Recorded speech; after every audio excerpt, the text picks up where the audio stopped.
professionally for a while work as a senior art director at an ad agency. I did for years, yeah. What was it like being a madman? Now you're a madman, but then you were a madman. Yeah.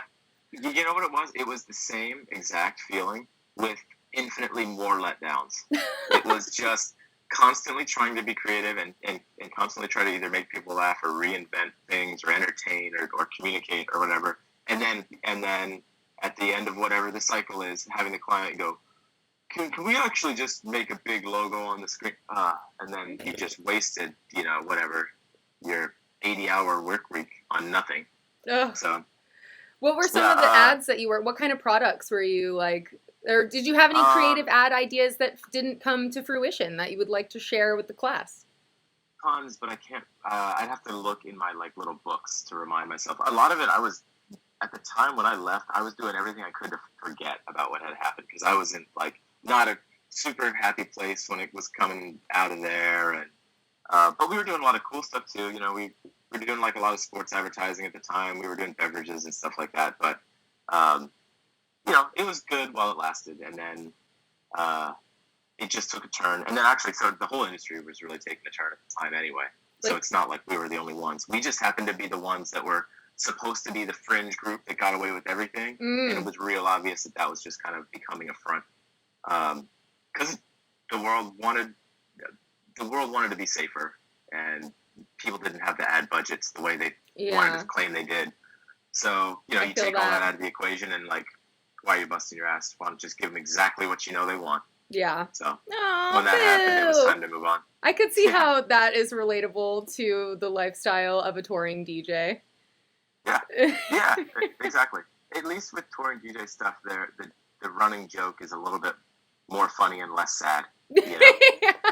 It's or maybe it's a sense of universal camaraderie of we're all going to have to experience this. Totally. But, yeah. You mean in the club with the crowd, or you and all the other DJs who are I guess I'm playing Swedish House Mafia again tonight. I don't know. Right, exactly.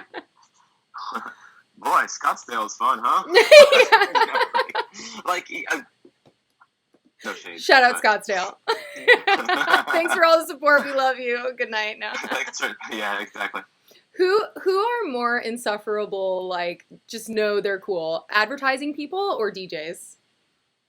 Oh, man. I think advertising people are far more eye-rolly. That's a rough bunch. Yeah. Man. Oh, man. From just you want to make jokes about how DJs dress? Oh, yeah. What's the go-to advertiser uniform? Oh God, back then, what was it? It's always something really obnoxious with the eyewear. But the eyewear is always ridiculous. Like sunglasses or prescription. Well, we're talking 2010 to whatever. Yeah, we're talking the early 10s. It was whether or not they were real prescription glasses, it did not matter. They were everything's from Basel, Switzerland, and everything is grid systems, book based cardigan, but it kind of has an edge, but not really. It sounds less sexy American Psycho vibes right now. Everything's really bad selvage denim, but worn horribly. Yeah, it was an era. It was an era in your life. Thank God you got out of there. Yeah. and then we went right from that to dove right into the DJ stuff, which was all black leather jackets. Look at you! Look at you! You look like you're ready to go graffitiing right now. Just a joke you wrote about yourself right there, proving it in action. So the whole time, the joke, it's not that funny. And that joke isn't funny anymore. So that whole time you were DJing. When did DJing come into the picture? I mean, were you always kind of a musical geek, or?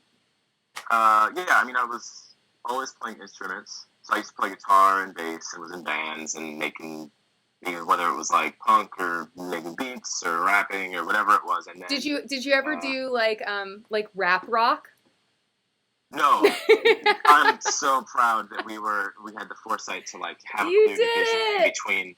Yeah, that's interesting. You know, I don't know why we should have. All signs pointed. If it's the early 2000s and you've got people with guitars and someone who sort of knows how to scratch, like. Well, this was. I mean, we're talking like the band thing was in true. Like, the 90s. We're saying 96.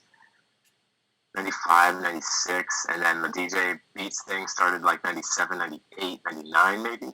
So there was no, I don't remember. You were just safe. Rap rock presence. Yeah, we were on the cusp. There were no Fred Durst moments in our stars. You could have been, I guess, Korn was kind of rap rocky. You could have been the Korn. No, they were scatting. That's true. That's true. I like that first album.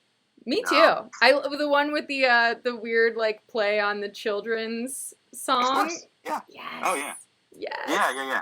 Where bagpipe interludes. Yes, the bagpipes. Honestly, we don't give enough credit to Korn for the bagpipes. Nobody really brings that up anymore. Maybe we could get Bird Peterson to do a bagpipe rock version of something. Bird, if you're still watching this, Bird, I think we have your remix planned for tonight. I hope you have a bagpipe VST. Oh my God! I'd like to see it. Down right now. I'd like to see it. Speaking of Red Bull, you're the 3-style champ 2012. I saw that weird wonky balcony video. People were going fucking nuts. The one video you said there is of it. Mike shot by Mike 2600. Hey, Mike 2600! I saw it! So good.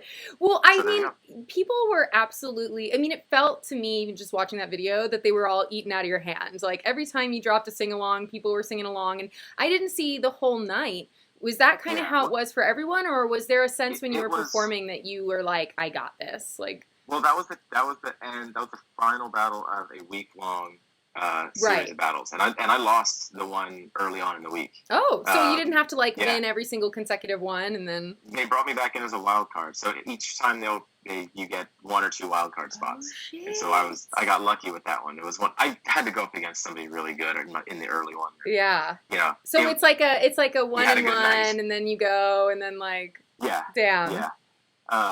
But then the night of, a lot of energy, everything. I kind of had like a perfect storm of good situations happening. So I think I even went. Did I go last? I feel like I went last. Ooh, that's a great place to be. No, that can't be right. Well, whatever it was like a perfect. Everything sort of came together that night, and it was fun. That's amazing. And then that kind of was like a big launching point for you, right? Of all of a sudden you're this like go-to kid. Everyone's like, "Yo, this guy." Yeah. Well, it was the time. It was the moment where it became obvious that I could make it more of a career. It's like I used to turn down all my out-of-town gigs because I was playing 5 nights a week in Seattle and had the advertising job. And so to me, like, I was creatively satisfied. So what do I need to get on a plane for? Yeah. But then that happened at the moment where design wasn't as fun, or advertising wasn't as fun. And I wanted to change anyway. So it's like, well, if I don't say yes to this now, then I may as well just strike it from the possibility. Yeah. Because this is the moment. And so I did. And once you get out, it's real hard. Or once you get in, it's real hard to get out. Yeah. So, I know my tech worker friends here in San Francisco like to talk about the golden handcuff. I'm not really sure what the equivalent is for DJs. Maybe like the vodka handcuff. I have no idea. Yeah, it's what it is. It's the airplane status handcuff. There it is. Yeah. You don't want to lose your status. Although COVID came and just. I'm saying all these poor DJs, all their elite qualifying miles are just like they don't keep you warm at night, son.